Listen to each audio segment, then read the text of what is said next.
here in South Florida. We have properties in Phoenix. We had New York. We have Michigan is what we're working on now, and we're possibly looking at a couple other areas that I can't disclose just yet. Okay, that's fine. I was, have people on the show. They be like, I can't really say it right now. I'm like, it's cool. But we've got a couple areas. Chicago is our last one that we recently sold that car. Wow. So like, how do you balance like the real estate life and then like the fashion life? Because they both vigorous, professions. Like, I don't know. I don't sleep much. 9 to 5, I'm doing the real estate thing, and I get in my car and I literally feel like I switch a hat and start thinking about what am I doing next for my next client. So whether I'm literally right now, I have a wedding this weekend, doing a full weekend, and then I also have some styling clients who are going out of town. I've got a client who's going to Morocco, so I've got to get her together and a couple of other trips. So I don't know. I think it's just about having some sort of balance. I stay with a pencil and paper always. Usually I have some sort of binder and I'm taking notes. I don't know. And you're an event planner too as well. Yep. And that's something that's I know how it is, because shout out to my god sister. She did me and my wife wedding. Ooh. And like I know, like just kind of seeing it hands on, like planning a wedding is very hard. It is. Like how how y'all do it? Like what's the day-to-day steps? So I start with just kind of getting some information on the couple, and then we go through the venue selection and kind of get a vision for what the wedding's going to be like. I think the hardest part is just making people happy, and I think coming from a service industry, it's not that hard. When I worked at the front desk, the customer was always right. And my job every day was to get heads and beds and make sure that they're satisfied throughout the entire stay. So whatever that took. And I take that same sort of position with my bride. Okay, she's unhappy today. Things aren't really going in her direction. What can I do to make you happy today? What can I do to make this work for you? This may not work in this direction. Let's revisit something else. And my mom's always told me about having a plan B, C, D. Yeah. Hey, may even have to get the F some days. Yeah. Always having a backup. That's what's up. And now we we were just talking about Beyonce. We was talking about a lot of women become bosses. Women empowerment, especially black women. For the kids that's in the up and coming generation, what advice would you tell them, for young women about becoming an entrepreneur? Don't be afraid. Right. The one thing I can honestly say is that I never was afraid to take a risk. Every position I took in a hotel was like, hey, listen, they only could tell me yes or no. Right. And then follow your passion. Never get complacent with just having a job, but do something that you absolutely love. I feel like I'm in a place now where I'm just happy doing something that I enjoy. So whether it's an event or a styling consult, a photo shoot, whatever it is, I'm happy because I'm doing what I like. So no matter what's going on with the client, because I'm internally okay, then I can make them happy. You gotta be happy in what you do. Right. Nope, don't be afraid at all. Right, because especially me, I'm more in the sports industry, music industry. Just seeing female agents and owners of teams and stuff. I feel like it's a beautiful thing. So when I have a daughter, I'm I have to give her that speech. Just 60 years ago, y'all couldn't vote, but look at y'all now, and y'all growing. It's just a beautiful thing. Sometimes I have to remind my wife, she's a teacher, and I always remind her, you're gonna own a couple schools one day, it's in your hands now, it sounds it's no excuses. So it's a beautiful thing, man. It's a beautiful thing. So what are your plans in the future as far as with the event planning, the fashion, the real estate, everything that you're doing? What is your plan, your 5-year plan? So I think right now the goal is I'm creating what I'm calling a lifestyle house. And so that means that client walks in the door, and whether they are coming to plan their baby shower, their wedding, they're opening a business, they need a new wardrobe vamp, I call myself the lifestyle curator. And for those who know what curators are, you walk into the gallery and you're like, why did they put this here and that there, and why did they select this piece? Somebody had a vision for what that all should look like. And so I'm like that with life. I can put those things together and just make things more simple. And that's kind of like my tag, like making life simple, one event, one style, one thing at a time. Taking life easy. And that's my job, is to make everybody else's life easy. That's what's up. That's what's up. Like I said, like I don't know how y'all do it, but I feel like, I feel like being the fashion, being like an all around person, like the event planner, the stylist, and everything, like it's one of them careers I feel like is very underrated and unappreciated, because I agree. Y'all deal with so many different people, different industries, that y'all help the regular folks like us, the celebrities, the rich folks, everyone around. Like y'all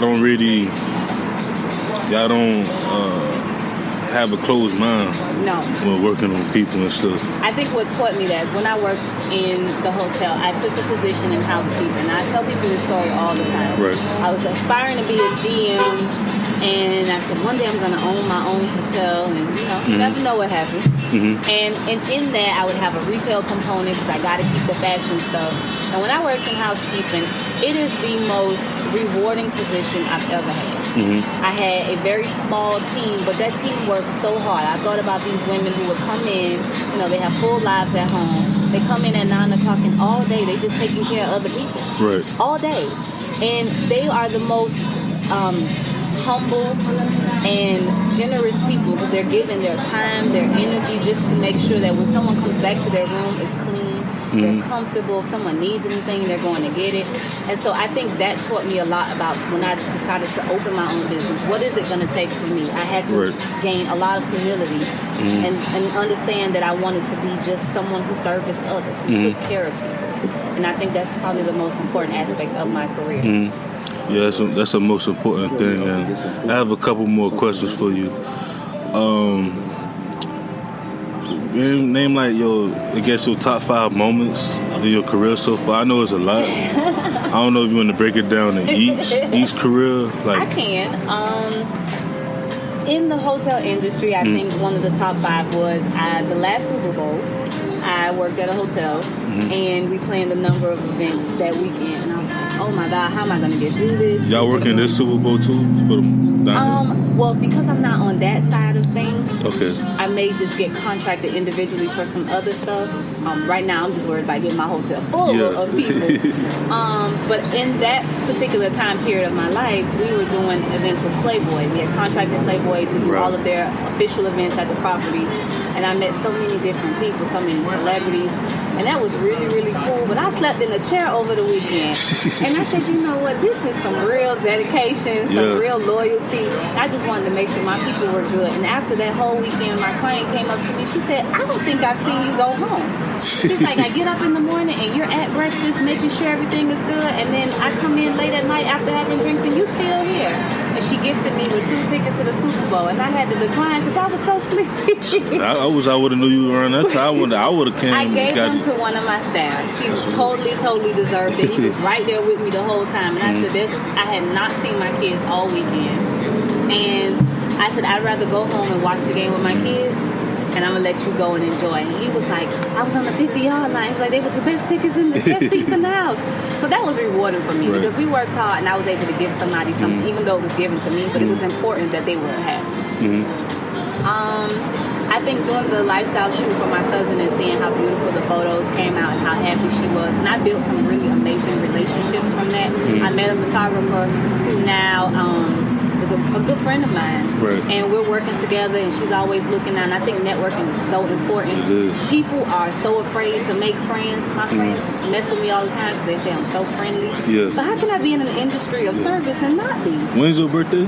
January 17th. I'm Capricorn. Capricorn. Right. I'm the 7th. So I just feel like it's important for me to build these relationships. So that lifestyle shoot was awesome for me in so many ways. Because number one, it was my cousin, and I was there to help her. Right. And she was building something that's important to her. And as a boss babe and a single mom, I'm making her, see things from a different light. And then I built this great relationship with a photographer who now we've done several other events together, and we're constantly in contact with each other. So for me, it worked out great professionally, and I gained a friend in the process. Yeah, because that's the thing. Like, I have an artist from Jersey. Her name Valona Denise. Shout out to her. But me and her been working together for about 4 or 5 years, and I see her like as a sister now. Like, we don't just talk about music. We talk about deep stuff, just about life. And I feel like, especially like with having like clients, you would want to have that personal relationship too as well, to make sure you all right, you okay, how's the family, how's everything going on, so it could keep like a trust, gain more trust. Yep. You on number 3, right? That was 3? No, you on number 3. I think that was number 3. Yeah. Oh man. I think last year's wedding season was rewarding for me, and I speak to it from a season because it was the first time that I had branched out officially as a company. Because again, I've been doing weddings for a long time, but it started with a friend of mine who we go to the same hairdresser. I see her at the hairdresser all the time, and she's like, "You're gonna do my wedding?" I said, "Girl, I stopped doing weddings. You're crazy." And she was like, "Nope, you're gonna do my wedding." And her and my stylist at the time kept talking about how that was my gift, and that I needed to operate in my gift. And they was like, "We praying for you. We praying you just gonna stop running from it and do what you need to do." And I'm like, "All right." And so I accepted it, and we started working on that. And from that point, I received 3 or 4 requests within like 2 months to do 4 weddings. So I did a total of 7 weddings. I started in February of last year, and I had a wedding almost every month. And that was without branding, no marketing, very little word of mouth. Anything. It was just referral and people feeling like they can trust me. And to me, I'm such a softie. That was the most humbling thing in the world. Because when somebody trusts you with their wedding day, you said you were married and your god sister did it for you. I'm sure there was days she wanted to choke you or your wife. She used to blow me out. She used to blow me up more than my mom and my wife. I'm like, because it's such an important day. You never forget the day you graduated, the day you had your first child, and you definitely don't forget your wedding. And so any little thing that goes wrong, you'll never forget it. And so it's so important. You kind of have to hold them in a glass box during that process. And those ladies who trusted me last year, it meant so much to me. It really gave me the confidence that I needed that, I can do this. I can handle this. Because like even my god sister, she was like, the wedding is the woman's day, but it's also the man's day. So she was like, listen, like, this is your day too. I want to make sure that you have a great time as well. Like she had the whole hookup with me with my suit and everything. Like it was beautiful, man. But just to see like my wife happy and stuff, and like just, and that made your day, right? Yeah, just made my day. So when I see at the end of the night smiles, I'm like, my job is done. I don't care if my feet hurt. I probably had to fuss a few people out in the background, and my biggest thing is to make sure the bride never, ever knows anything. She walks down that aisle, and everything is perfection. She don't know if anything was late, it didn't show up. I feel like I'm like the magician. Things just kind of pop out of nowhere, and I just make stuff happen. And I get a thrill. It's an excitement to put all that together, and then to see their faces at the end of the day. It's like, all right, I'm good. So last year was my wedding season was awesome. This year's been a little different. We ask for things, and they say you must be careful what you ask for, because then you'll get more than what you think. And so I was like, okay, I did all these weddings last year, but what happened with the style and the fashion stuff? That's kind of slowing down. Maybe I need to figure out how to balance and focus.